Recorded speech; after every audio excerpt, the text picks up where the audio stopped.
So I'm Dan. Thanks so much for coming in today and joining us. If you haven't already stuck your location in and a little thought of why you're here, please do. Today's going to be a listening session. We're basically going to share work and talks, and it's very much a listening session. It's not going to be a big open discussion, but hopefully we can have more of those down the line. So my name is Dan Burgess. I'm a co-writer of Stories for Life. I've been guiding this experimental inquiry with our fellow collaborators, Green Economy Coalition and the Wellbeing Economy Alliance, exploring the role our stories and narratives play in shaping our economic design. So I'm going to talk for about 12 minutes to give you some context to this work, and then hand over to Paddy and then to our other guests. So in autumn 2019, we began asking these questions. What is it that's stopping the emergence of a new form of economy that puts human dignity and ecological well-being front and center? And how might creative cultures in particular, also seeking these shifts, help bring forth that transformation? So we began asking questions, speaking to all kinds of folks, reading, listening to lots of thinking and ideas from around the world, ancient and modern, and bringing groups of creative beings together, curious folks on and offline, to kind of prototype things, to kind of help us make sense of all of this.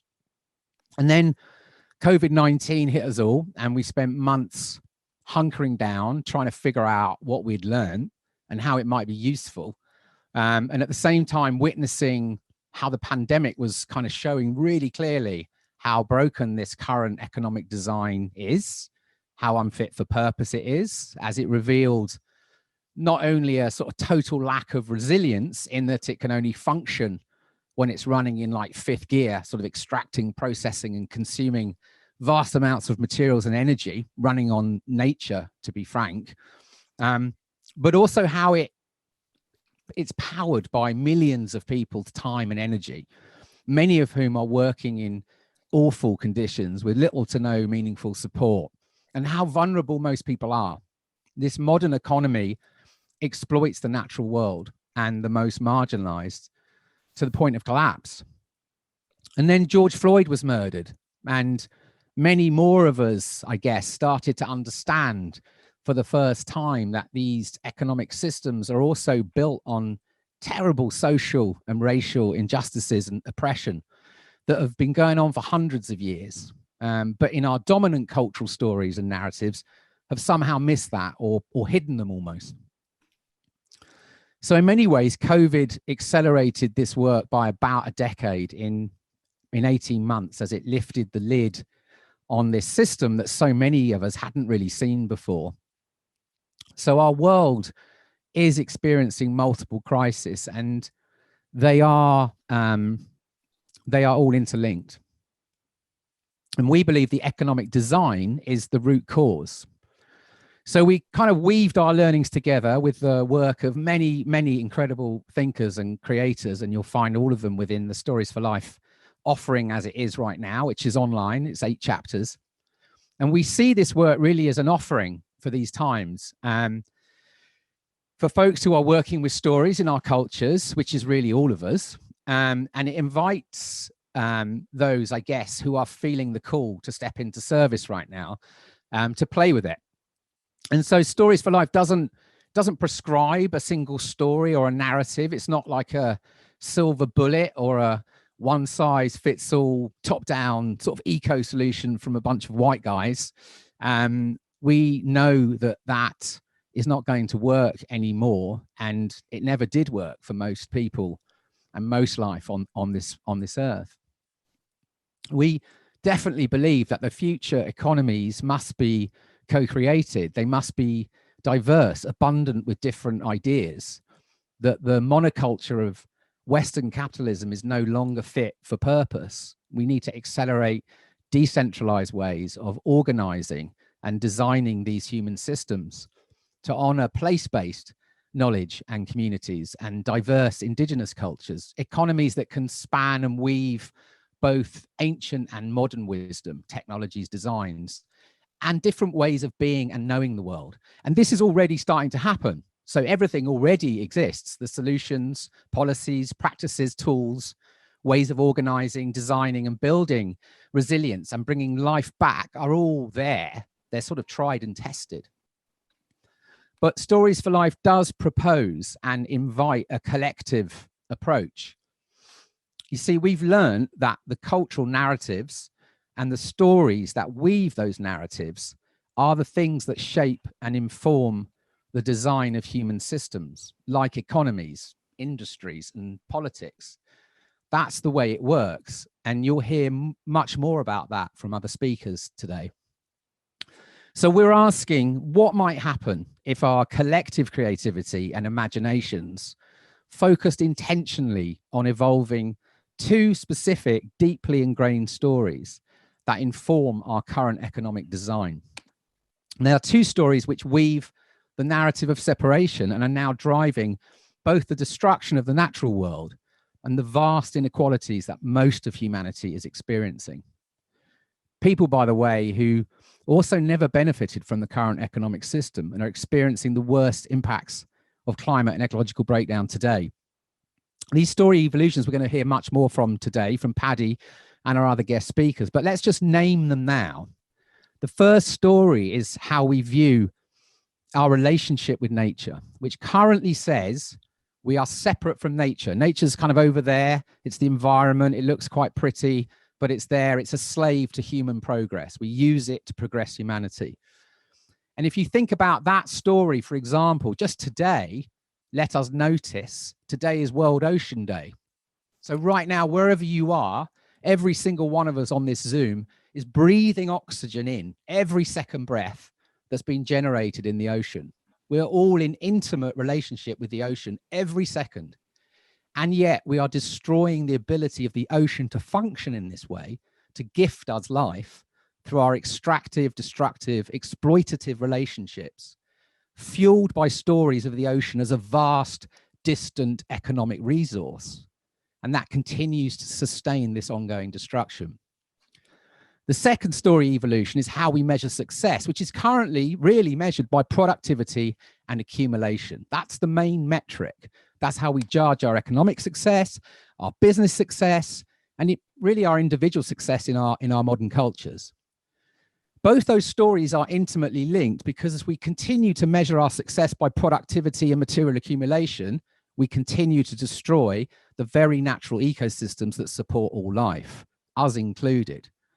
So as well as grinding down the human spirit in this relentless soul-destroying pursuit, and let's not forget also the connection, relationships, and interdependence that's deeply entangled between humans and our natural systems. And if we think about it, wild animals, insects, plants, birds, soils, water, air, stable climate, the very things that create and sustain life are dying because of stories we tell ourselves about an economy. And guess what? It's all interconnected. As we destroy the natural world, we open up the spread of zoonotic disease like COVID-19. As we pursue more and more growth, more and more development, as ecosystems collapse, the climate changes. We are what we do. We are the weather. We are nature, and as we destroy nature, we destroy ourselves because all life is interconnected. So, what if we could evolve those stories, those ways of seeing the world, which have dominated the last few hundred years, at least in Western cultures? What if we could evolve the stories of our relationship with the natural world and how we measure success? And what if creative cultures could help accelerate those critically urgent evolutions? This is our focus of Stories for Life and our invitation to anyone to come and play with it. We are on the brink of multiple collapses of Earth systems, complex systems that have taken hundreds of thousands of years, if not more, to develop, are crashing in a human lifetime. These systems regulate the conditions that sustain all life, regardless of how much money you have and how big your house is. The inequalities in our societies are now so extreme and visible, I think most of us can trust our intuition and embodied intelligence that we're clearly in troubled times. We cannot go back to what was before COVID. We won't make it because everything is unraveling. But what if we can let go of our comfortable selves and jump into this uncertainty? And if the pandemic has done anything useful, it's helped us all acquaint with what uncertainty really feels like and what and who really matters. So in some ways, we've already started to let go of that illusion of certainty. We're already on the path. So imagine if we saw this moment as the most exciting time for creativity and culture, arts, commerce, design, innovation, and activism, because when we're on the edges of what we know and understand to be true, we're often at our most creative. I imagine our future ancestors and all beings are actually calling us into service right now. If we could just cultivate the courage and imagination to intentionally experiment every day with what could be. I'm going to pass over to Paddy in a second to unpack the Stories for Life work in much more detail, and then we'll hear from our guests. But I want to finish with this quote from Rudolf Barrow. He said, "When an old culture is dying, the new culture is created by those people who are not afraid to be insecure."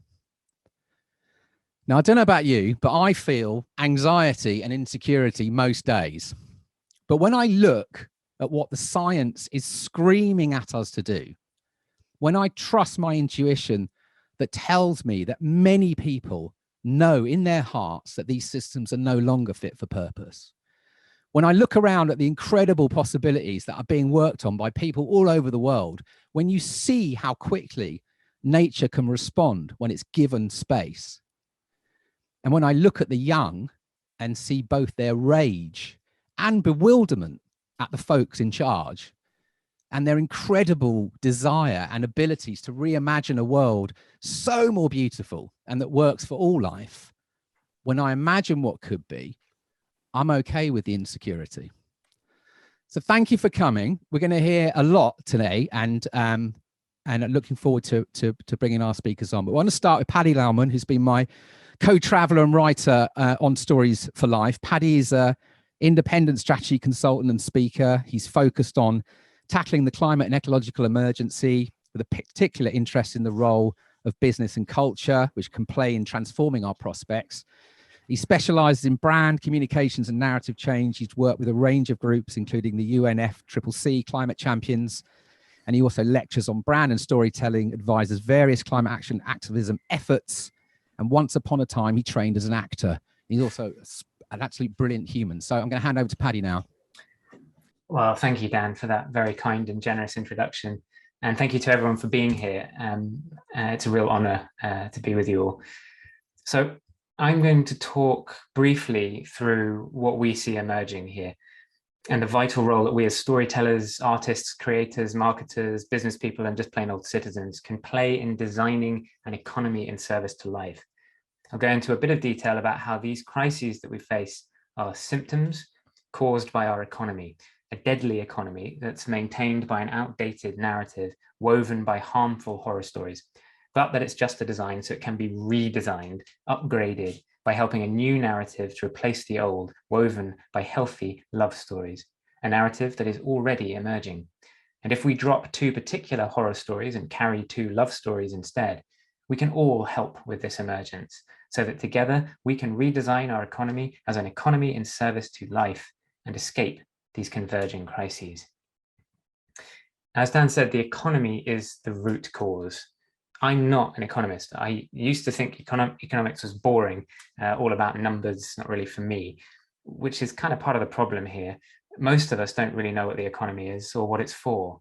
We assume it's a fixed machine based on laws or a pot full of money, when really it's neither. The original meaning of the word is revealing. Eco means household, nemein means manage. So economics literally means household management. It's where we get eco from, as in eco-friendly. Eco-friendly means household friendly, which implies that everything else isn't, and reveals just how much we've lost track of the fundamental function of our economy. Because as the crises suggest, we're not managing our household properly. It's on fire, polluted, flooding, full of rubbish. The parents are fighting and we are running out of food and water. Each year, we mark the day when we globally run out of resources that we can replenish sustainably, i.e. keep using forever, and start going into debt.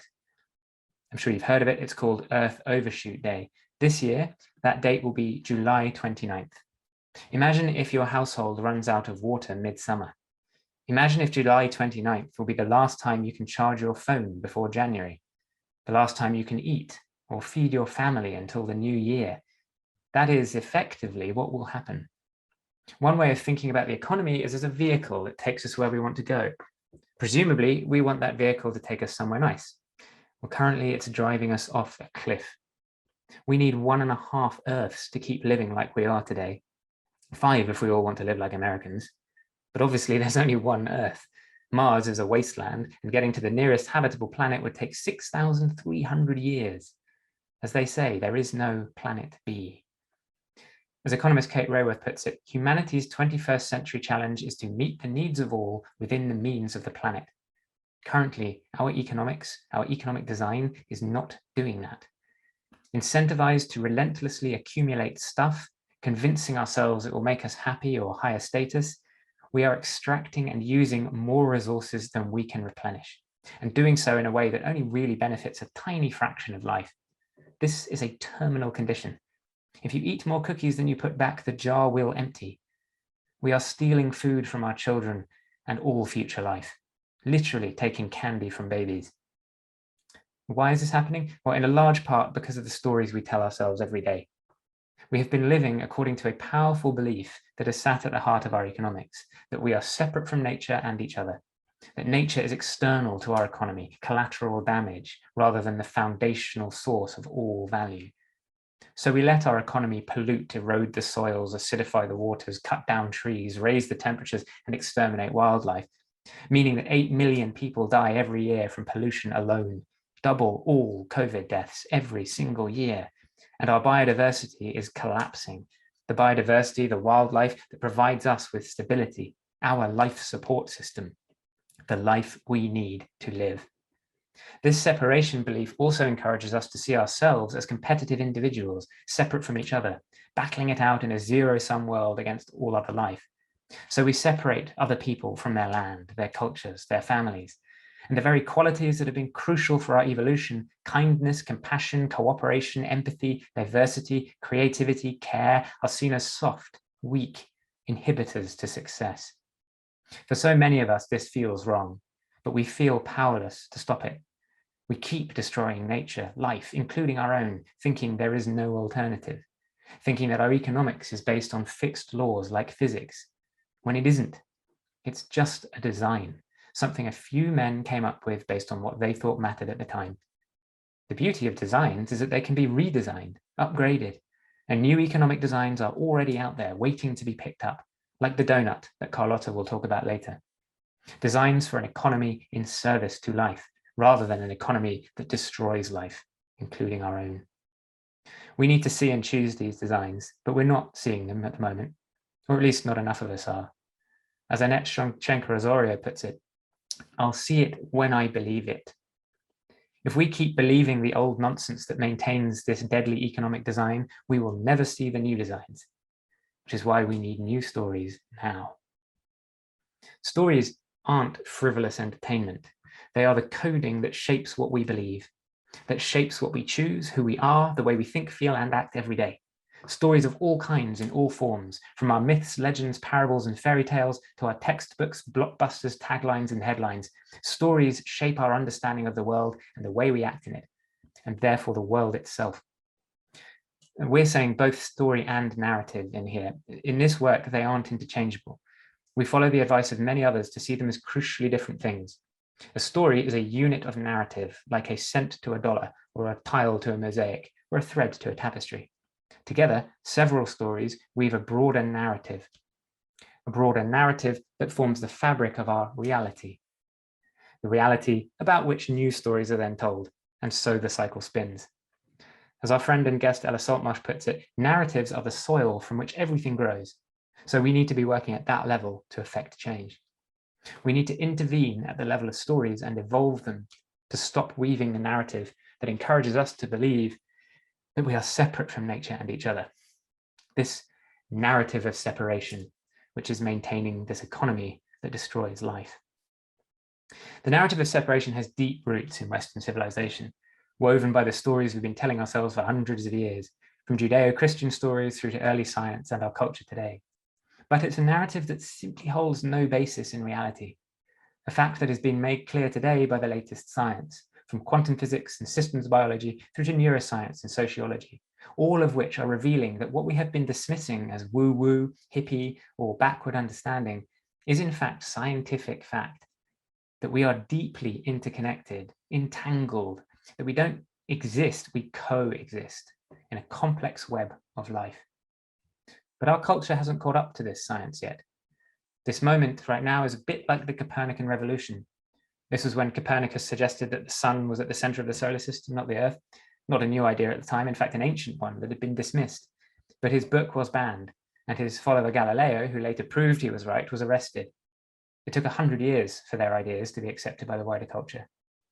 We don't have 100 years this time. Catching up to the science isn't easy, because we've all been coerced into believing that we are separated individuals, despite the fact that individual is merely a point of view. Our point of view currently ends at ourselves, which we see as contained, walled off from everything else, from nature, which is out there. And yet the facts suggest otherwise. There are more non-human cells in our bodies than human ones. In our gut, on our skin, are billions of organisms. In fact, there are more organisms in one person's gut than there are stars in the galaxy. We are individuals like a leaf on a tree is an individual. Beyond that, we are intimately entangled in the web of life, a web that we depend on entirely for our survival, as is made painfully clear by the fact that plankton in the ocean, those tiny little creatures, provide 50 to 85% of our oxygen. And our economy has led us to reduce their population by 40% since 1950. It's like punching a big hole in our oxygen tank. World Ocean Day isn't just one day, it is every day. But our economic design is hell-bent on destroying that ocean, on destroying the web of life. So it is hell-bent on destroying us. We are not suggesting any of this, we are noticing it. Noticing the voices from all across the map, whose quotes and work populate the stories.life website. Voices who point to an emergence, or perhaps a re-emergence, of a healthier narrative that can unravel and replace this false, harmful narrative of separation. The narrative of interconnection that says that we are interconnected with nature and each other. A narrative of entanglement, of interbeing, of relationship, which is emerging now partly because science, the Western channel for truth, as we've been saying, is revealing it, partly because many of those who've carried it all along are screaming it now in desperation, and partly because, especially in the wake of COVID, people have had a moment to reflect and realize that what matters to them is a kinder, healthier, fairer, greener, more joyful and more united world. A moment to realize that human and planetary health go hand in hand, and to deeply feel that acquiring stuff as consumers does not really make us happy, but that acting together as an interconnected community to help and care for each other can. The opportunity we have now as storytellers is to hasten this emergence, to unravel the harmful narrative of separation, moving away from the economy designed to destroy life, weaving instead the healthy narrative of interconnection that can help us design an economy in service to life. To do this, we see two places to intervene at the level of stories.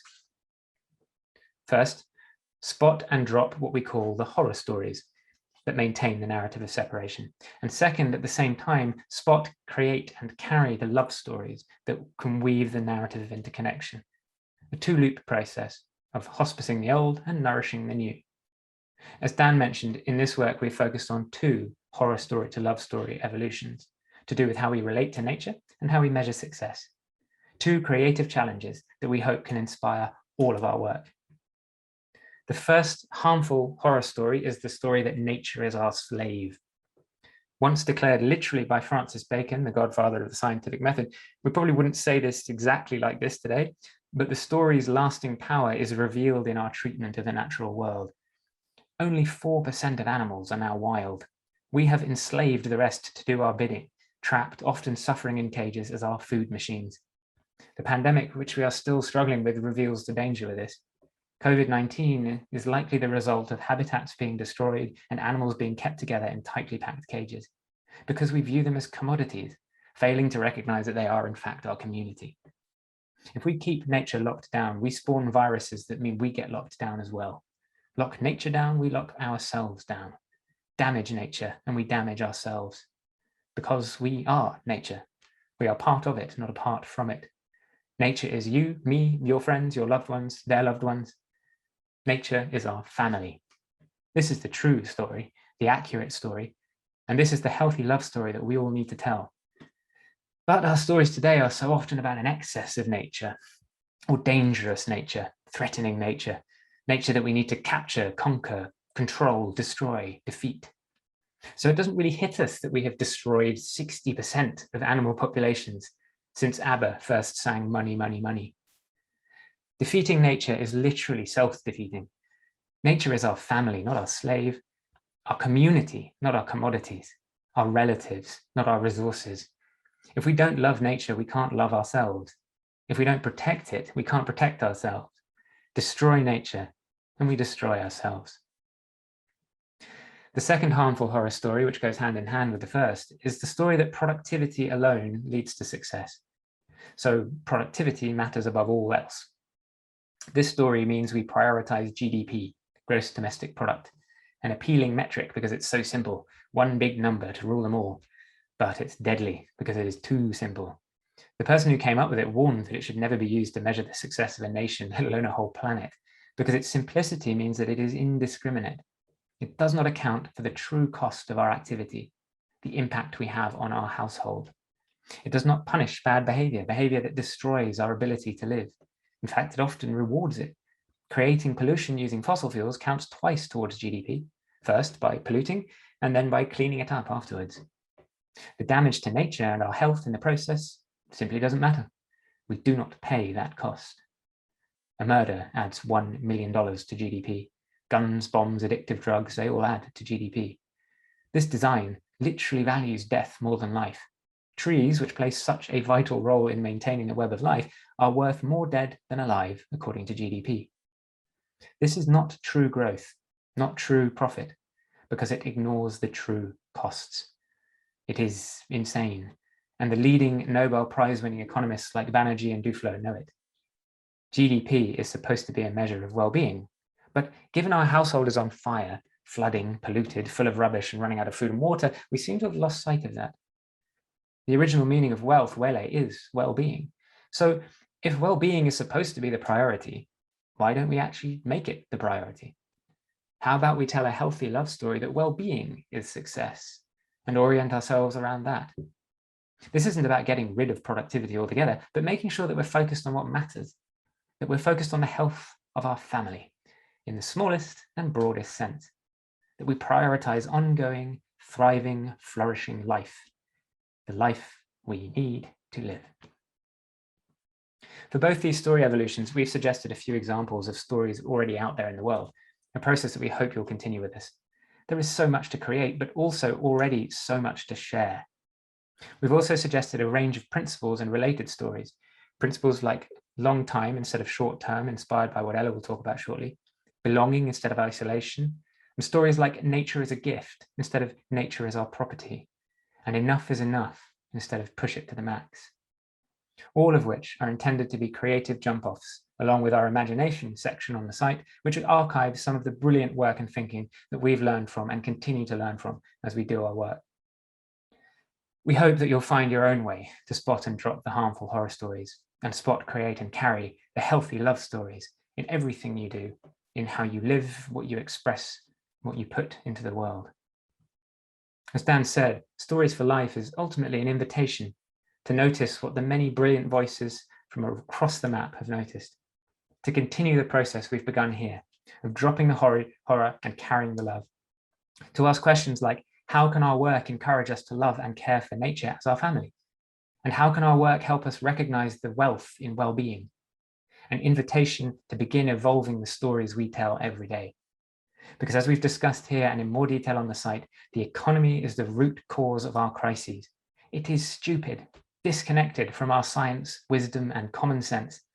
A deadly design maintained by a harmful narrative of separation, but one that can be redesigned, guided by a healthy narrative of interconnection, which is emerging now to help us see the new designs already out there. An emergence that we we'll need all of our power to evolve the stories we tell every single day through our work and in our lives into love stories about how nature is our family and well-being is success. If we can tell these stories for life, we can all play our part in designing an economy in service to life. Thank you. Thanks for that. And yeah, so much in there. And we're going to move on because we've lost a bit of time. So our first guest is Ellie Saltmarsh. Now, Ella has been really influential in this work.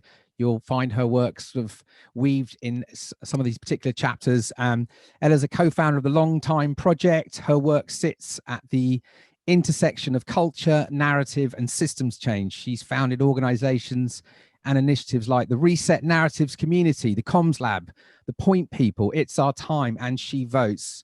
Her writing for stage and screen is represented by the agency. She's fascinated by the intersection between fiction and futures. She recently wrote Recode, which is a short drama for The Guardian, and her writing on culture and social change has been published widely all over the world. So really excited that we've got Ella. I know we don't have a huge amount of her time as well because she's recording something after this, but I'm going to hand you over now to Ellie Saltmarsh.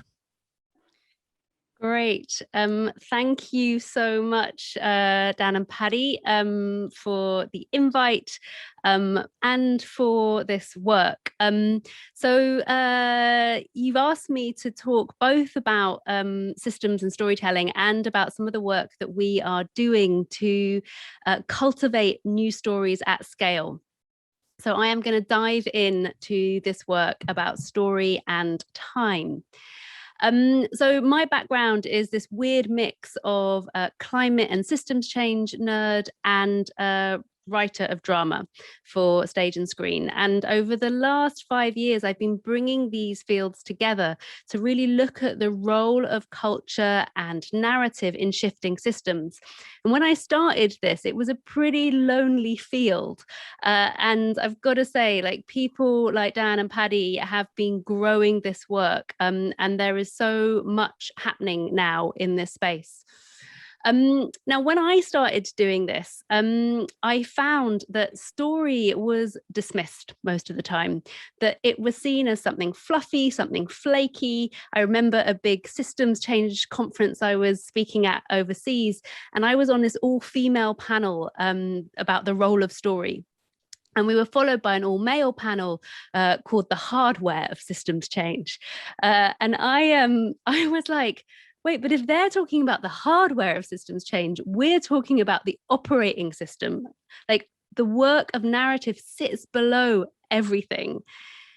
It is how we get the laws we get. It's how we get the technology we have. It's how we get the policy we have. All of that is related to the narratives that we have. And so a lot of the work initially was taking story out of the thing that we were read to as children, out of this space of being very childlike, to a space of being foundational. Now, there are lots of writers who talk about how foundational story has been across history. Just take Sapiens by Yuval Noah Harari, and in it he maps how without story, humans wouldn't have been able to live in civilizations larger than about 20,000. That myth and story have been fundamental to our evolution as a species. And that if we want to shift stories, we need to start thinking of them as technologies. We need to recognize them for the complex, potent things that they are. So if we dive into the world of systems change and start to get a bit more granular about how we can use stories to shift systems, a good place to start is the work of Danella Meadows. Now, I apologize, this is a really ugly slide. It doesn't represent Danella's work, which has a real beauty to it. She is one of the godmothers of systems change, and a particularly famous article that she wrote was called 12 Places to Intervene in a System.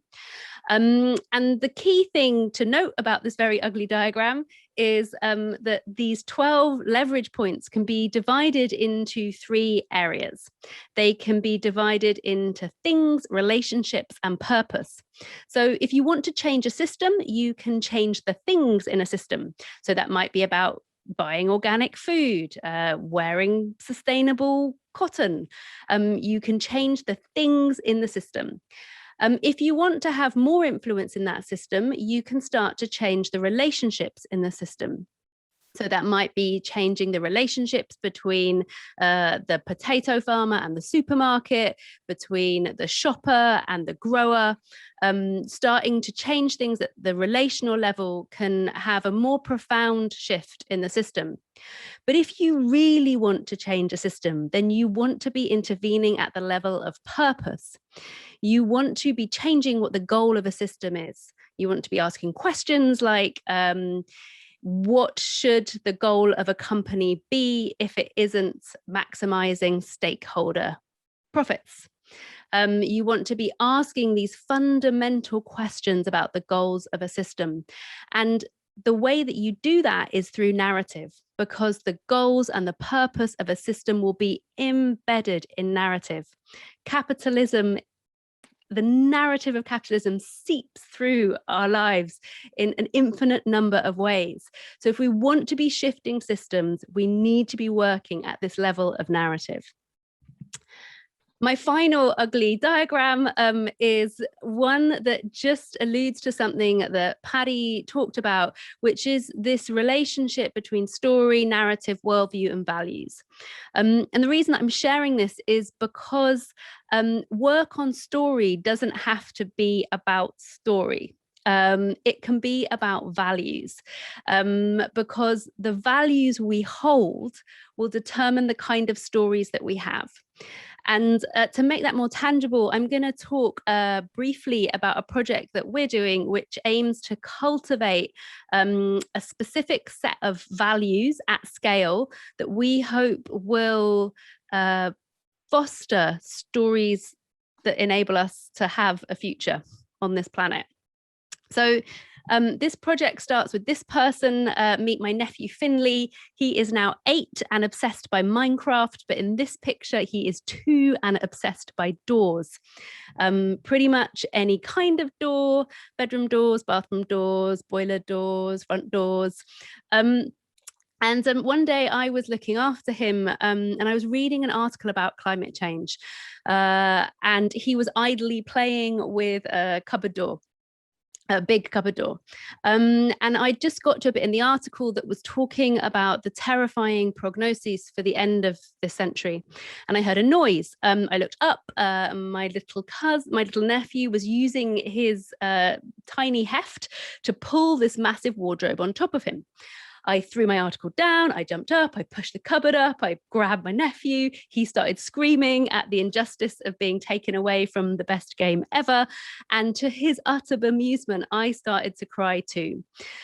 Because in that moment, I suddenly realized that it was his future I was reading about, that he would likely be alive in that world that I was reading about at the end of this century, and that I would not be around to scoop him up from danger.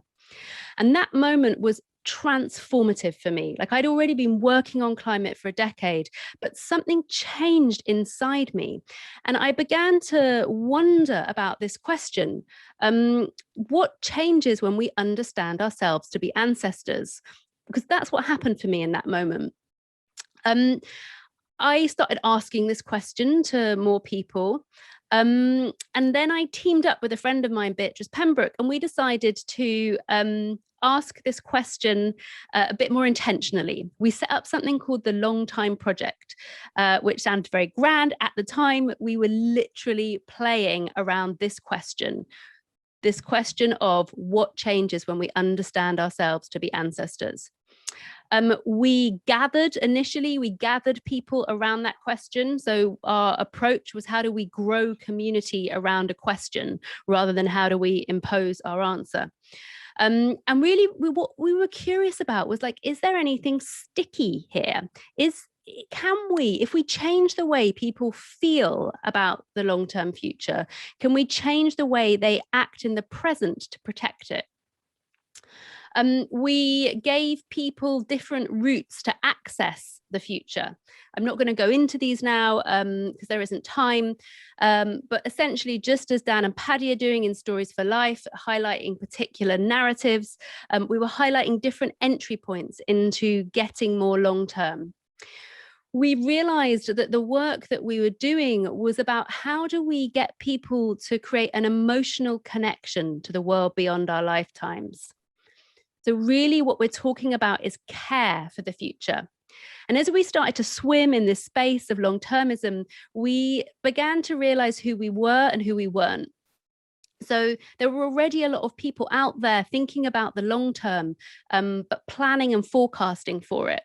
What we are interested in is how do we cultivate care for that future? And we discovered through this work that through doing it, lots of people began to become interested. So as a result of interactions and conversations, funders started to develop portfolios of work in this space. The BBC developed a Deep Civilization series featuring a range of work from different thinkers. And we discovered that time was really sticky, that there was something here for people. So we decided to spend more time on it. We decided it was worth really experimenting with. And that if we wanted to shift the values people have about the future, that we needed to work in a systemic way. And so this is really ugly, but I'm just sharing this because what it shows is the breadth of areas that we are seeking to influence in this work. That, as I mentioned before, capitalism has seeped throughout our society, and that if we want to shift the values of capitalism, we have to be working in diverse contexts. Briefly, to round up, I'm going to talk about one specific area that we've been working in, just to show like, because it can sound quite ephemeral, and I want to show you like this is what it looks like in practice. So we've been doing work with governments, helping them become more long time. We have been doing those with local authorities across the UK, and then with national and regional governments internationally. And again, we discovered, like we started doing this in the middle of the pandemic. We thought everyone would be rushed off their feet, but actually there was real appetite for this work. And bringing together groups of policymakers, we co-created the long time tools with them. So we brought them together, we immersed them emotionally in the future, and then we got them to design tools to embed long-termism in their organization. So essentially to live a new narrative as an organization. This is the index, the tools are there, you can dive into them. Again, we didn't think this would be that interesting for people. We developed the tools for participants, but it has been really widely spread, really widely shared. And we've had, people from national governments to, Hospice UK using this work in their institutions.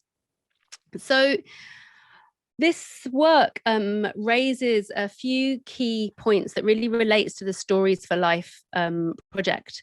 At the heart of what we're doing is radical kinship. What we are trying to do is to get people to feel a sense of kinship and care for the billions of lives that have not yet come, for all of those humans and non-humans who have yet to be born. And others on this call are going to be talking about radical kinship in different contexts, radical kinship with the non-human world, radical kinship from those already living the climate catastrophe today. So for us to develop radical kinship, we do that through care, through engendering care. And the way we engender care is by bringing love and attention together. So again, this is deeply the work of Stories for Life. We help people focus on what they love and pay attention to time. And we do that to then cultivate these story seeds all over the place. everywhere from recruitment practices to developing new rituals.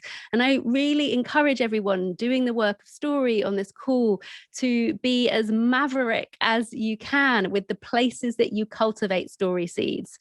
Think of the plants that grow up through the pavement. I am constantly surprised about where these story seeds flourish. So I'm going to finish now, and I'm going to finish with a quote by Carl Sagan, just to highlight that ultimately this conversation about narrative is a conversation about wisdom. The narratives that have been dominating our society over the last 100 to 200 years have made us stupider as a civilization. And so the work that we all need to do now is to cultivate the narratives that will help us be wiser. And I think Stories for Life helps us do that. So thank you for doing the work and for inviting me. Amazing. Thank you, Ella. Do check out Ella's work and dive into the Longtime project. It's absolutely awesome. And start seeding. It's all about seeding, planting seeds. Okay, so we're going to go, next stop on our journey here is we're going to go back to economic design now. We talked a lot about the economy, and people are like, oh God, economy, how do you change that? Well, right now we're going to hear from people that are leading the charge on this. If you've come across the Donut Economics book by Kate Raworth, if you have, it was a big influence for us on this work.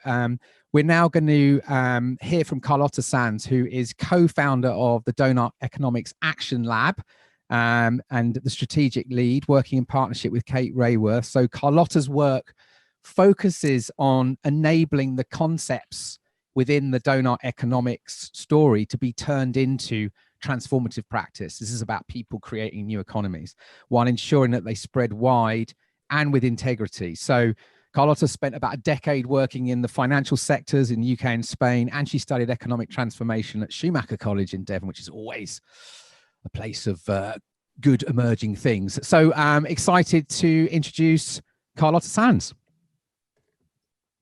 Great. Hi everyone. Thank you so much for having me here. It's been just lovely hearing you, Dan, Paddy, and of course the work of Ella, super inspiring. I'm trying to put my screen. Okay, so share. I'm having some technical issues today, so I'm just gonna make sure that everything's working. Can you see my screen? Great. Okay. So today I'm gonna be talking about, I'm gonna tell the story of how we're actually turning the ideas of this donut economics into practice. And I want to start reflecting a bit more again, and I think that Paddy has brought us into that space as well, as to reflecting on how the 21st century has begun and how we are indeed living in a moment of crisis, right? So from the financial meltdown in 2008 to we are living in an era of climate breakdown, but of course the horrible crisis that the COVID-19 has brought us again. And all of these crises are hitting the world hard, and they're highlighting the great inequalities that persist of race and gender, of wealth and power between countries and others. And what all of these crises are showing us is that we are truly deeply interconnected with each other and with the rest of the living world, and that they can be a profound threat for the well-being of humanity. But what I think is really important to see is how these crises are showing us that they arise from the very systems that people have created. And so with this acknowledging in mind, what I think it's quite obvious is that we need a new vision for the 21st century. And funny as it may sound, we're offering it in the shape of a donut. So what's the donut? It's a concept developed by my colleague, the brilliant economist Kate Raworth, and it offers a new compass to guide humanity through prosperity in the 21st century. So the aim is to leave no one falling short of the essentials of life in the whole in the middle. So no one short of food, water, health, education, housing. Now, these were all crowdsourced from the Sustainable Development Goals that you may have already heard about. And this means that all of the governments in the world have agreed that every person has a claim in meeting these essential needs. So leave no one falling short, but at the same time, and this is a very big but, we cannot overshoot the ecological ceiling. So the ecological ceiling is made out of 9 planetary boundaries, which are Earth's life-supporting systems that keep this unique, delicately balanced planet a sweet home for humanity and all species here with us. So the aim is to meet the needs of all people within the means of the living planet and live inside this safe and just space that offers the donut. Now, if this is the new goal that we have, the truth is that we are very far from reaching it. All the red in this image is showing us the extent to which we're already, we're still falling short on meeting everyone's needs, and the extent to which we've already overshooted that ecological ceiling. So billions of people are still falling short on those essentials of life. So this red little wedge that is pointing out here represents the 11% of the world's population that still doesn't have enough put to it today. And while we are still failing in meeting these needs, the truth is that we have already collectively overshooted 4 of the planetary limits. So climate change is hitting harder, sooner. There's been excessive use of fertilizers in Earth, excessive land conversion, catastrophic biodiversity loss. And so the challenge that we have in the 21st century is to eliminate this red that we see in the picture and enter the donut from both sides, the social and the ecological one. And we are the first generation to see this and to see that actually we need new solutions if we want to tackle these problems, because last century's economic theories were simply not designed to do so. So the question that I bring here today is, how can we bring humanity into the donut? And what we think is that we definitely need to transform the dynamics of our economies and create economies that are distributive by design and regenerative by design. So let me deep dive a bit into this too. And let's start by recognizing that we have inherited a degenerative system where industries take Earth's resources, we make them into stuff, we use them for a little bit, sometimes only once, and then we throw them away. Now, this system of take, make, use, lose is precisely what is pushing us out of planetary boundaries. And so we need to turn these arrows and to make them into a system that is regenerative and cyclical by design, where resources are used far more carefully, far more creatively, far more collectively. But this is also one part of the story, because we have also inherited economies in the 20th century that were designed in many ways through technology, through regulation, in ways that tended to concentrate opportunity and value in the hands of the few. So this is why in the last decade, for instance, we are seeing the number of billionaires doubling from 1,000 to 2,000 people. So opportunity and value keeps being concentrated in the very richest of hands. And so we need to change this as well. And we need to create economies that are distributive by design, that they share opportunity and value with all who co-create it. And I'm going to bring very briefly some examples of dynamics that we're seeing that are being put in place showing this. For instance, we have new legislations coming in, like the one about the right to the repair in the EU. So this means that hopefully in the near future, we're going to be having the right to have our equipment repaired, from washing machines to mobile phones. And this begins to end some of the inbuilt obsolescence into products and enable us to move forward to a more circular economy. But also we're seeing examples in Amsterdam where they have this ambitious to be fully circular in 2050. And by 2030, only half of the materials that are being used in the city will be able to be new. So the rest, half of them, needs to be coming from circular materials already. So this means it's that the construction sector, the industry will have to transform. It's a very ambitious and clear message to industry, like you need to transform if you want to be building in our city. And what about distributive by design? Well, we have also examples, for instance, of how we can use anchor institutions in a city. Preston is being one of the pioneers in this for a long time, in using their budgets, their city budgets to procure through city administration, hospitals, schools, museums, to actually buy and build local and small-scale business resilience, right? So they are really creating or start to create a distributive ownership of businesses within the city. And of course, living wages, right? Seattle in the US was one of the first cities in introduce the living wage of $15 an hour. But what we want to see is not only living wages in high-income countries or in high-income cities. What we need to see is living wages throughout our supply chain. So, of course, multinationals, again, have a big role as well to play here. Now, these ideas were all described in 2017, first by Kate Redworth in her brilliant book, Donut Economics, 7 Ways to Think Like a 21st Century Economy.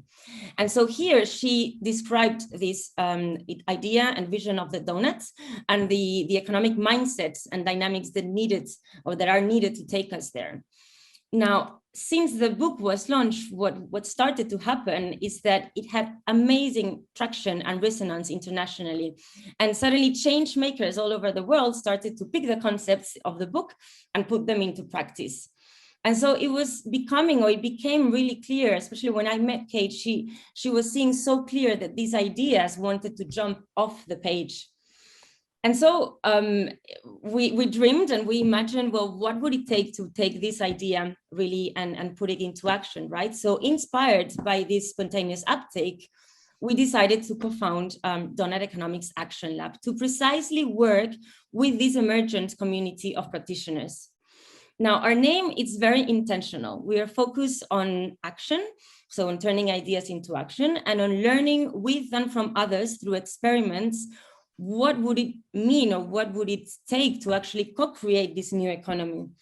And so we truly believe that the 21st century economy will be practiced first and theorized later. And this is the way we are contributing to it. So we're working with change makers worldwide in communities, education, cities, business, governments, and we are co-creating open source tools that are turning these ideas into action. And we are also putting a lot of effort in making the stories of how pioneers are using these ideas and adapting them so that they can inspire others.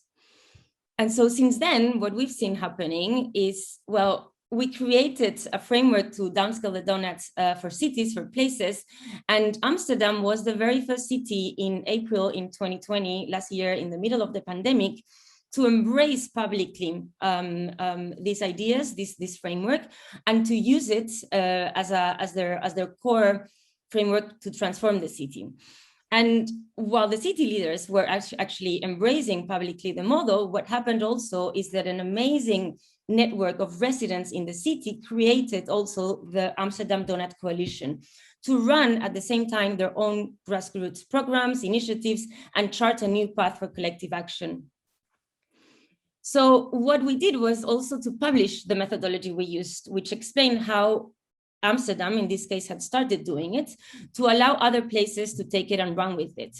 And what we're seeing is how incredibly powerful the power of peer-to-peer inspiration is, because very soon we started seeing towns and cities all over the world starting to take the concepts and to adapt it into their own concepts, into their own context. And we're seeing this not only happening in cities, we're seeing it happening at different scales. Actually, I know we have Immy from Civic Square, so we're seeing them adapting the framework at a neighborhood level. We're seeing regions like Brussels putting it into practice in their place, or even nations using it, such as Curacao or Costa Rica. And also, I think that one of the most interesting things that we've seen, which we definitely didn't expect it or didn't imagine when we first launched, was that these initiatives are not only being led by local governments or city leaders, let's say. We are seeing that communities and local groups are really picking it up and putting it into action in ways that we've never expected. So I just mentioned the Amsterdam Donut Coalition. they spontaneously formed, and their creation also inspired many other groups worldwide that just started to organize themselves in place-based groups, and they've started to put these ideas in different ways in different places. And we're seeing that it's working, and there's a lot of energy and interest in actually self-organizing in this way.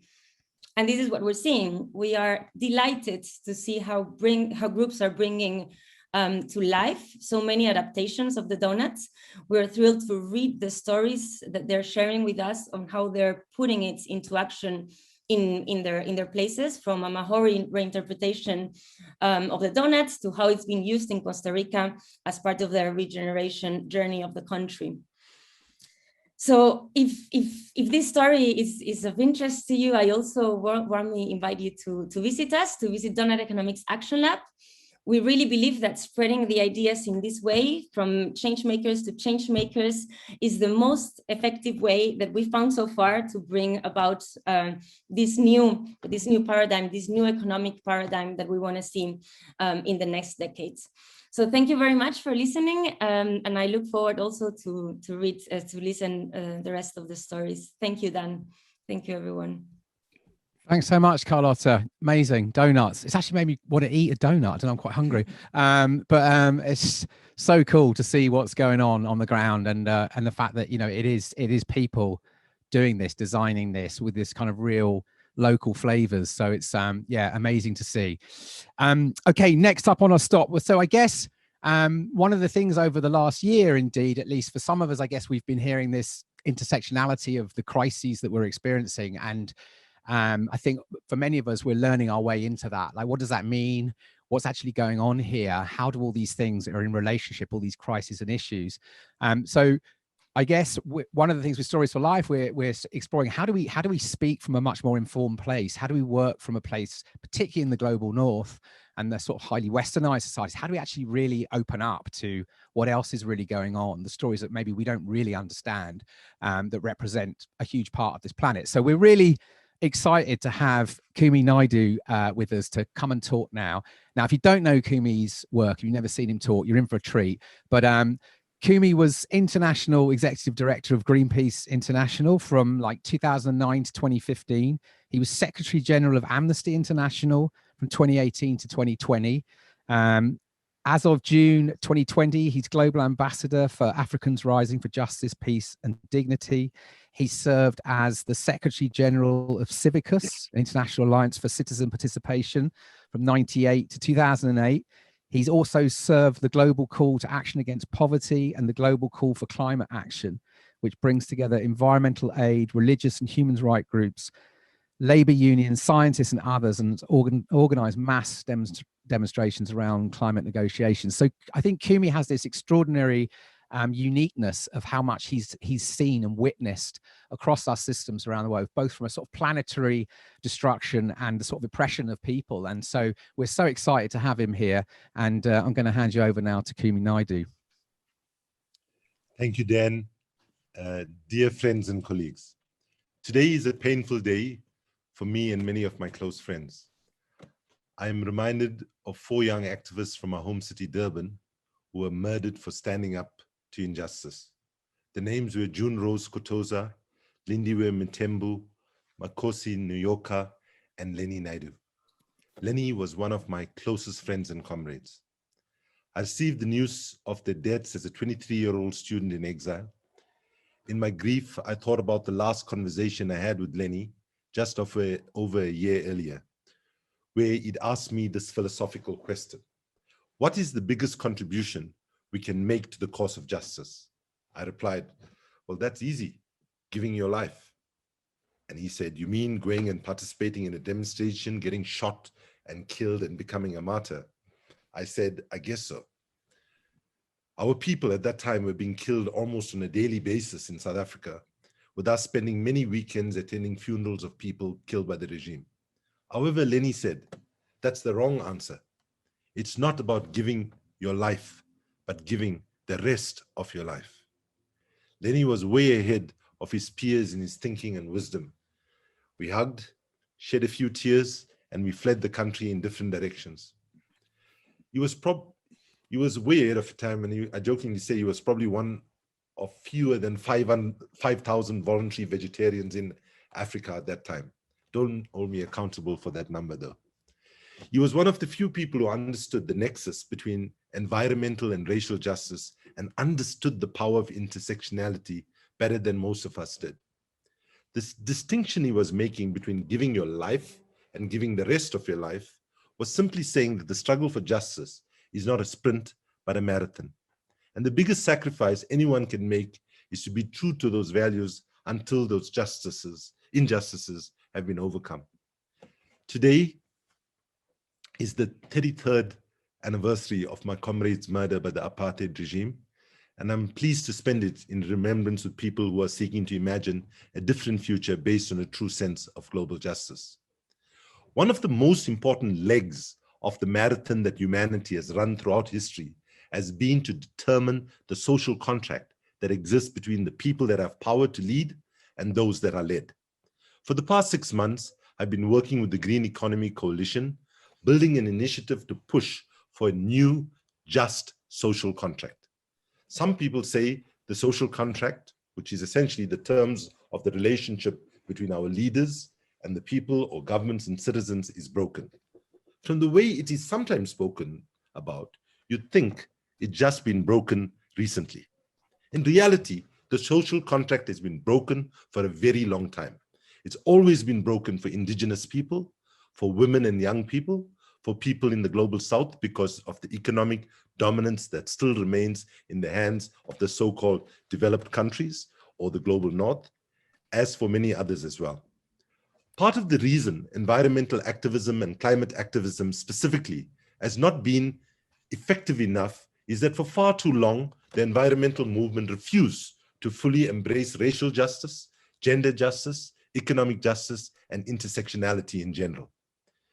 In using the notion of intersectionality, the most powerful gift to activism by the feminist movement decades ago to build a new social contract, we have to balance equity with sustainability.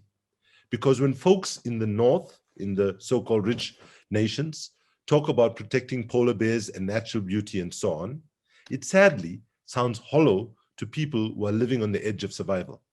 It is even alienating for people who are on the receiving end of what we can call global economic apartheid, which still serves the folks in rich countries 1,000 times better than those in poor countries.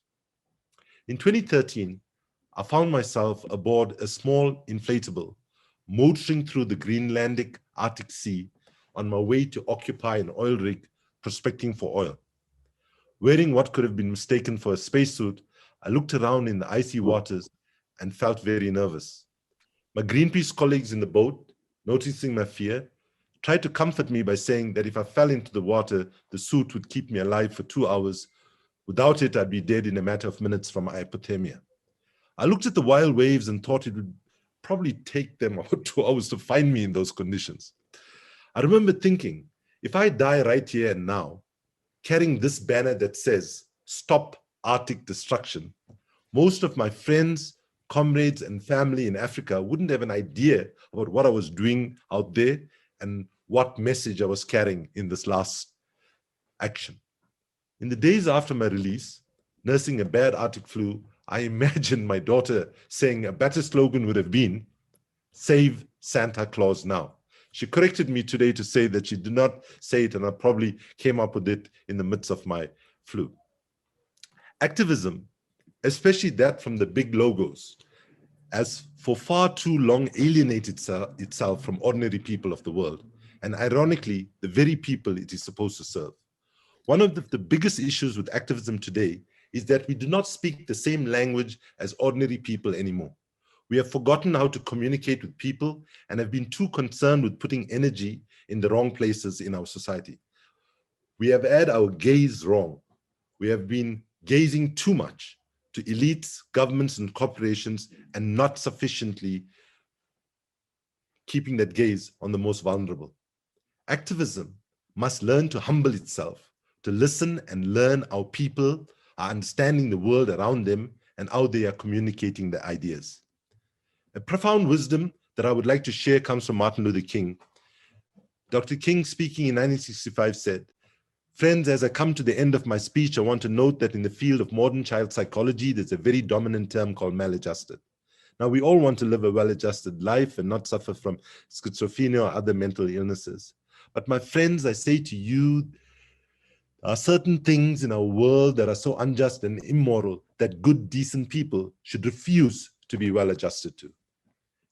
He goes on to say, "I never intend to adjust myself to religious bigotry, racial discrimination, the mindless expenditure on military weapons.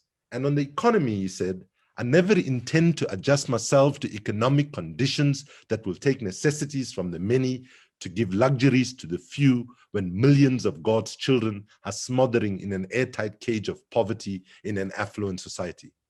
While he was talking about the US in the mid-60s, it is 1,000 times more relevant today, both in the United States and globally. In a longer version of the speech, he says, "I now call upon decent men and women around the world to come together to set up a new global movement to be known as the International Association for the Advancement of Creative Maladjustment." Unfortunately, this movement was never formed, a movement that would have pushed back against the status quo that we have come to accept, that has taken us on the suicidal path that humanity is on at the moment. So cognitive dissonance, the mass denial of the multiple crises that humanity finds itself facing, must be dealt with. All the factors are there. We are calling not for the rearranging of deck chairs on the Titanic while humanity sinks, but for serious structural and systemic change. What we saw in 2008 and 2009 after the global financial crisis was an approach by those in power for system recovery, system maintenance, and system protection. But what was needed then, and what is needed even more urgently now, is system innovation, system redesign, and system transformation. And I would argue that part of the problem of why we're not winning is our narratives are wrong, and too many of us don't have the courage to actually go to the root causes of the problems. We are much happier to talk about the manifestations of structural reasons why there are problems, because we don't have to deal with the fact that in reality, the biggest global disease we are facing is not COVID, but what we could call affluenza. Affluenza is a pathological illness where we've been led to believe that a good, meaningful, decent life comes from more and more and more material acquisitions. So things like the importance of arts and culture, our relationships with our neighbors, spending time with our families, all of these things are decimated by this disease. So where do we go from here? One of the errors that activism has made has been that we are focused too much on what people don't have and focus far too little on what people have. We are focused on how people are disempowered, excluded, marginalized, oppressed, and repressed, all of which is real and painful. However, we must also balance that by looking at what power people have. Because unless we can understand that power and harness it for justice, we do not have a chance to win. I leave you with a visual outlining a framework for some fresh thinking around this issue. I hope the visual has gone up. We must put people at the center of our planning, strategic actions, and so on, in terms of thinking about how we are going to turn things around. People have power as citizens and voters, as enhancers of transparency and accountability, as shapers of our own destiny through movements. People have power as volunteers taking action for the public good. This is called harnessing our autonomy. Then we can look at harnessing our creative participation. People have power as custodians of ancient wisdoms that colonialism sought to destroy. People have power as shapers of values, ethics, and belief, and people have power as shapers of culture and art. We need to also look at how we can harness our collective wealth. People have power as holders of bank accounts, even if we don't have much individually. People have powers as holders of insurance policies and other similar financial products, and people have power as owners of capital and assets. It is true, poor people don't have these things in huge quantities. But when we harness what we have collectively, we have more power than we think. People also have power as consumers of everything from energy to information. So for us to win, we need to focus on what people have and all of these capabilities and what needs to be harnessed to the full potential if we are to avert catastrophic climate change and build a society that is sustainable and equitable. I would like to end my contribution with a poem that I wrote during lockdown. It's called "We Are All Desperate to Get Back to Normal, but Should We?" This poem could easily be called an appeal for a just social contract. You choose which title suits you best. Normal. What an average word. So uninspired, it's actually absurd. In a time when we have been forced to change our ways, to pause and isolate and dream of better days, that we'd ever yearn for the world of yesteryear, a world so divided, so fragmented by fear, it's mind-boggling at best that we might just blow Mother Nature's tests, longing for the same madness that put us in this global sadness, of me first and screw you and buy 4 for the price of 2. Surely getting back to normal can't be our aim after all the sacrifices, death and pain. Yes, this pandemic has brought us to our knees, cutting jobs and highlighting inequality. Our leaders are exposed and the broken systems they have imposed are now obviously not making any sense. So why do we obsess and resist what needs to be? The end of these failed economic schemes and political machines that weaken and divide, leaving only the elite satisfied. No, we have to be better than this. And if not for ourselves, we must for our kin, our children and their children and the ones after them. Thankfully, our youth has far more motivation to take action and end the years of frustration by breaking down the walls we have created and the inequality that is so outdated. So now, what are you going to do? Let's hope it's something substantially new to keep building post-corona a human existence that is far from over.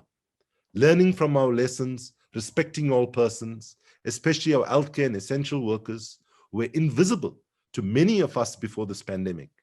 And never again, lest we forget what and who really matters, even when all hope scatters, because this tragedy surely must be our big opportunity to look beyond what has always been and build a world that we can all thrive in. Thank you very much for giving me an opportunity to participate this evening. Our last guest is Andres Roberts. Now, Andres is a guide to human development through reconnection with nature. His work brings together innovative approaches to leadership and change, wisdom from ancient cultures, and deep work with nature to support more whole and more generative forms of living and working for our times. He's the founding partner of the Bioleadership Project, an original co-founder of Way of Nature UK, and a guide to contemporary rites of passage to support deep transformation. And he's just launched the first Global Bioleadership Fellowship, which is a community of people around the world changing the story of human progress by working with nature. Andres, over to you. Thanks, Dan. Hello, folks. I'm aware. I think everything was scheduled to run until now, so I can't see you anymore, Dan. What I'd love to offer is, well, respectful of time. If people can stay on, I might make it more a 5 or a 6 minute moment to relate back to life itself. I don't think I'm going to share too much more content. I think the words I've heard have blown me away, and the speakers have shared so many beautiful thoughts. And I don't know if we need that many more words. So I'd just like to offer this as a moment. If people would like to step out, and then what I'd love to do, if people can stay, is 5 or 6 minutes to just honor the life that we all are part of. Well, somehow it feels helpful to speak to that. I think people are staying, Andres. I think people are staying. That's very nice. Yeah. 108 is a very special number for me, so that's kind of nice to see. And then the other thing is, do you mind if I just share screen? I don't have the access to share screen. You ready? Yeah, I'm all set. All right, go for it. I am gonna try and do a sort of shorter version, but let's see how we get on. So my name is Andres Roberts. I do this. This is one of the things that I've come to do with my life, which is both wonderful and thrilling, and I'm learning about it all of the time, and somehow more relevant, which is that I help people to step out of the busyness and the patterns of everyday life and to spend time alone in nature, sometimes in places like this, sometimes in a park or in their neighborhood, or just maybe looking at the sky. And it's rooted in something that people have done throughout time, which is make space for themselves, leave society, and just notice what the pattern of life beyond our thoughts might be like. And it's amazing to me because— Thank you so much, Kumi. Amazing. It's ever so simple. Sometimes we'll do it for a few hours, sometimes for a day and a night, sometimes for a few days. And with very little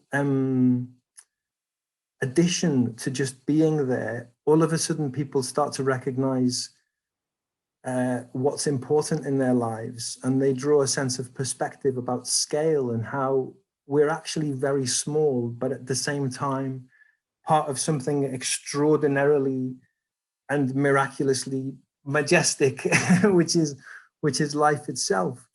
But of course, one of the things that we realize in those moments is also we've come so far away. Humanity has come so far away from how healthy natural systems work, and that little question is at the heart of a lot of the work that I've come on to do. So.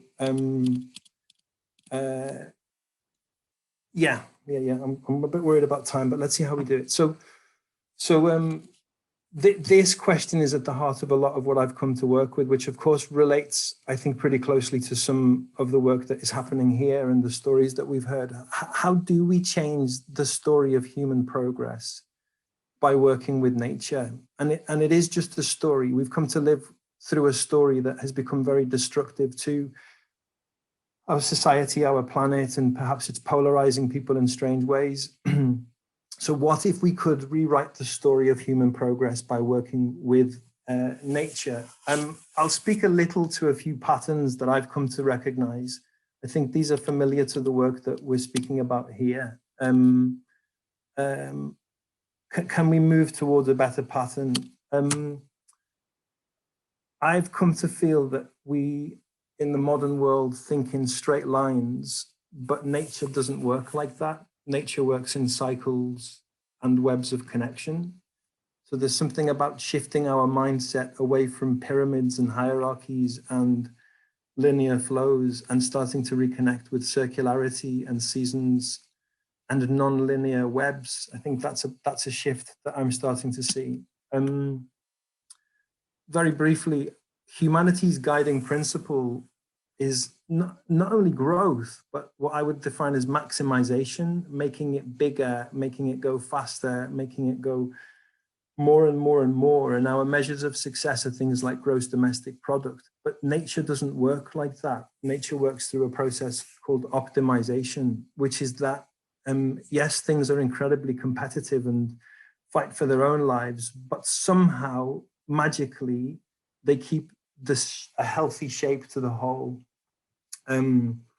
So there's something about shifting away from maximization to optimization. And then I wanted to speak to this, which is that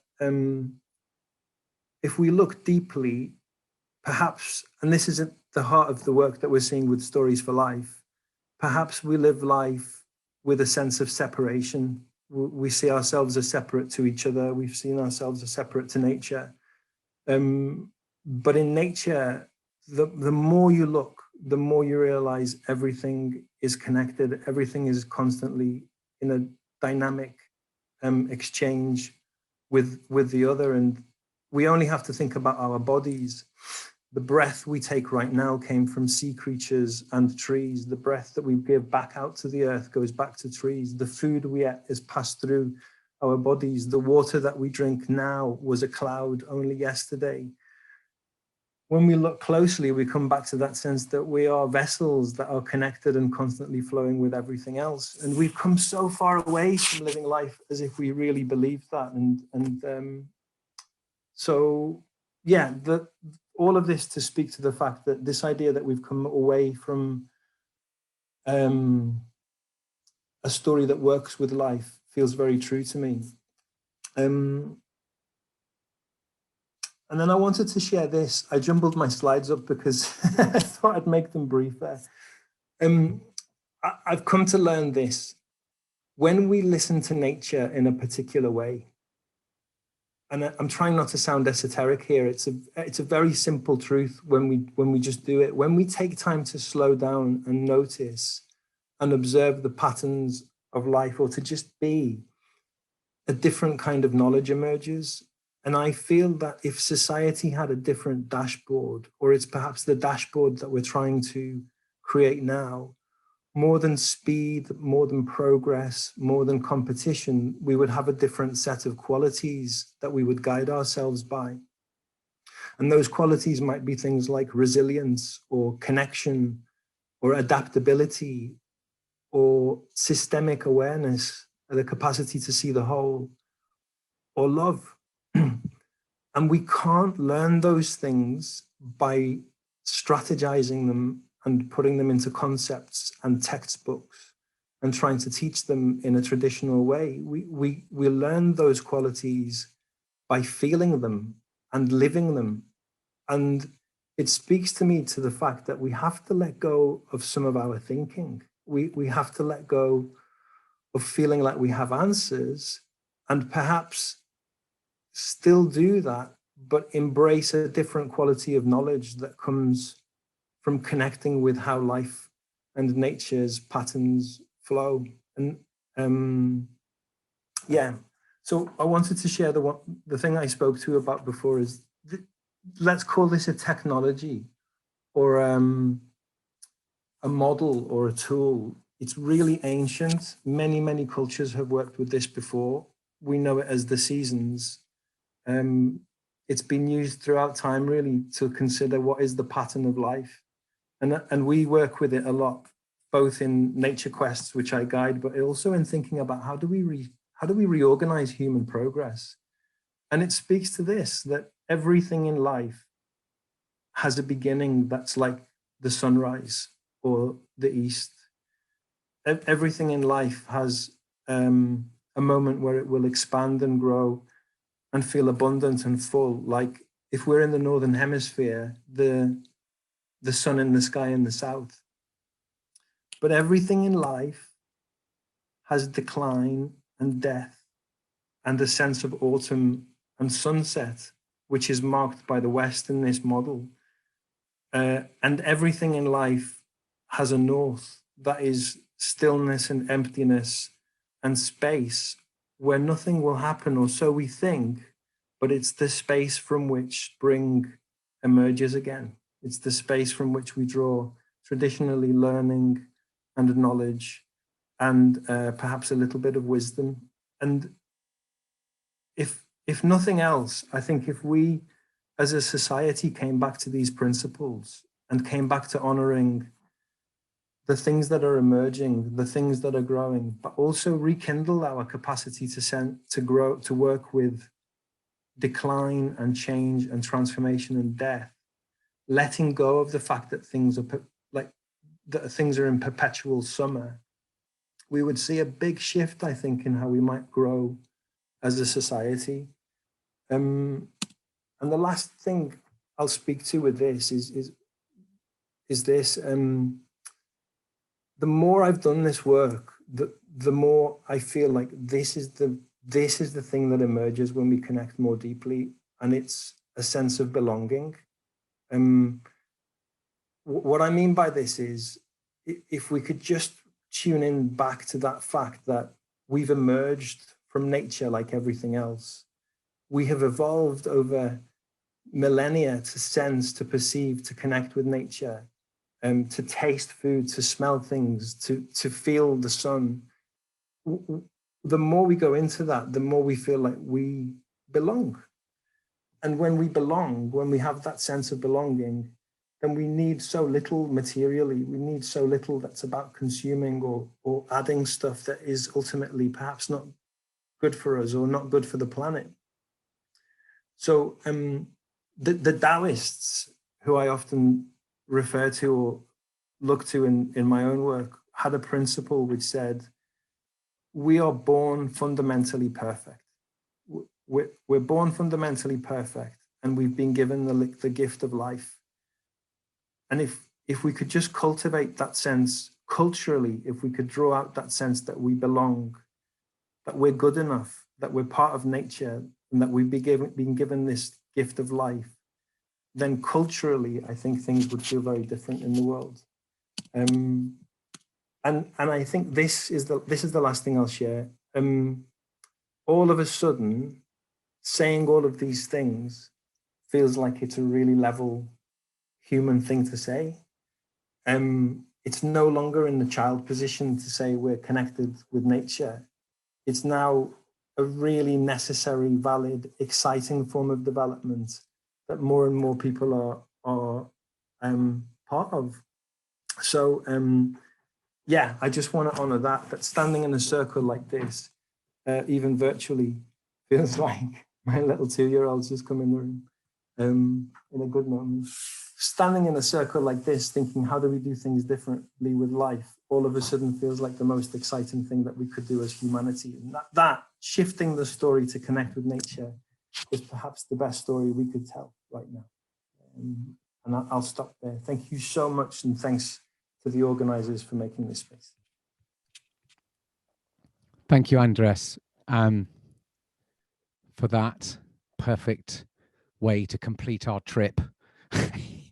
And I'm sorry we've run a bit over time with our tech scenarios. We're going to still finish with this last closing down because we're going to record this anyway for a podcast to. So we've probably got about another 10 minutes here. If you want to stay, it would be amazing. But understand if you need to leave. But I'm just going to wrap up really of what next. So just thank you to all of our guests. And everything that you're doing and everything you've brought to this session today. Super grateful. Maybe just a few words in the chat if anyone wants to just say, yeah, what you're leaving with really, what's come up for you, anything that's rising for you at the moment, what what's stuck with you through this session. It'd be lovely just to throw it in because we're going to collate all of this as we make a bit of sense of it all. Just in terms of next steps for this work, I mean, the work is an offering. It's there to be played with, to be experimented with, to be created with. If you feel motivated to explore these story evolutions in your own work, then please do. We'd love to. We'd love to see that. And there's a lot in there online, and we're also aware it's not the easiest thing to digest in its current digital form. So we're exploring actually a print version. Connect to there's an inspiration page on the site, which we had started just to post lots of things that we found on this journey, books, films, podcasts, actions. There's a lot up there. And we've just built a little form onto it now, so you can add to it. So if you've got books, films, podcasts, movements, things that are actually helping make these shifts, just put them on the form and it will become a collective resource. We've heard about the horror stories today, and they're out there. So we would just encourage everyone to spot them, call them out. In the media particularly, they're everywhere. And I think part of this is helping reveal them, just help others to see them, because it's not possible to see them sometimes because they're so ingrained. But, you know, it's not all right to talk about the living world as a resource right now. It's not okay to focus on corporate productivity at the expense of human spirit. And I think we just need to call them out. And then on the flip side, the love stories that we've talked about, you know, they are everywhere. Again, they are happening all over the place. And part of this is about just spotting, sharing, lifting them up, but also about creating and carrying them in our work, in our days. We've also created a little stories page on the site. Again, you can share, you can upload stories, love stories, horror stories, and we're going to try and find a way to see if there's some energy in that.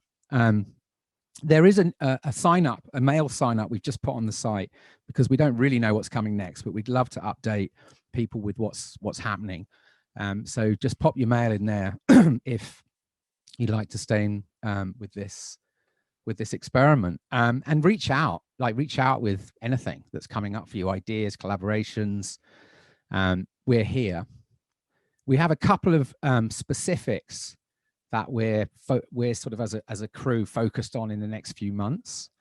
So the Wellbeing Economy Alliance has an exhibition at COP26 in Glasgow. There's going to be a Stories for Life presence there, and we're seeking creative submissions which speak to these two story shifts. So all the details again are on that Get Involved page on the site. And as I mentioned, we're starting to design a Stories for Life printed publication, which will package this work up.